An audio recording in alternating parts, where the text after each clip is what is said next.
Hi, I'm Brian, team member at Bunnings Kingaroy in Queensland. I'm going to show you how to maintain your frog pond. Once you've built and established your frog pond, you may need to maintain it with some low care maintenance a few times a year.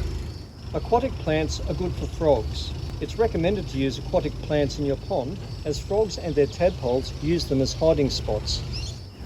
The type of the aquatic plant doesn't matter as much as the structure of the aquatic plant. Try something that sticks out of the water, such as a tassel called rush, or some reeds, or some water lilies. Ponds will struggle if they are clogged with too much leaf litter and overgrown plants. Ensure there's enough room for tadpoles to swim. Clear the surface now and then to ensure there's enough room for tadpoles and frogs. To ensure you aren't removing eggs or tadpoles, remove leaf litter and place in a bucket next to the pond for a few days. If, after a few days, there are no signs of life in the bucket, you can safely dispose of the excess leaf litter. Fish can be a valuable addition to a pond, as they provide ecosystem services that keep mozzie larvae under control. So fish, as well as frogs and tadpoles, can keep mozzies under control. It's important to know what fish you can and can't have living in harmony with your frogs. Small and relatively non-aggressive species are more likely to get along with your frogs, such as Pacific blue-eye. Non-native species, such as the white-cloud mountain minnow, are also okay, but be careful to make sure that they don't escape into your local waterways. Avoid larger species of fish, such as goldfish and carp.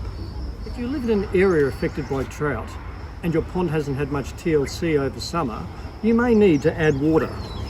Standard water from the hose is fine for the purpose of a top-up. Most chlorine or fluoride in the water will disappear in a short space of time and doesn't pose a threat to wildlife in small diluted quantities.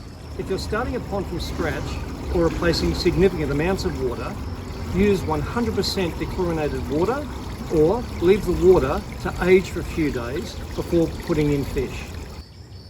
While ponds are where frogs breed, nearby vegetation and other natural hiding spots or frog hotels are where they shelter. The aim of a frog hotel is to provide a safe hiding place, so it's important to position them out of the sun and in a moist area. Frog hotels make a great addition to any frog pond as they provide a safe, cool place for tree frogs to rest during the day. For a full tutorial on building a frog hotel, refer to the relevant videos in this learning journey. Some aquatic products lead to a healthier ecosystem. For example, a small water fountain moves the water around, which adds more oxygen into the water. Water fountains can also make it more difficult for mosquitoes to lay their eggs, so this will help to keep those pesky mozzies away. Make sure your fountain is on a low bubbling setting. If it's disturbing the water too much, it may be less hospitable for frogs. Remember, above ground ponds deter cane toads.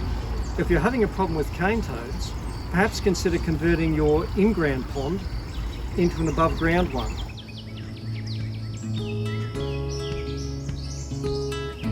Lastly, don't forget to use the Frog ID app to see which frogs might be in your local area and using your pond.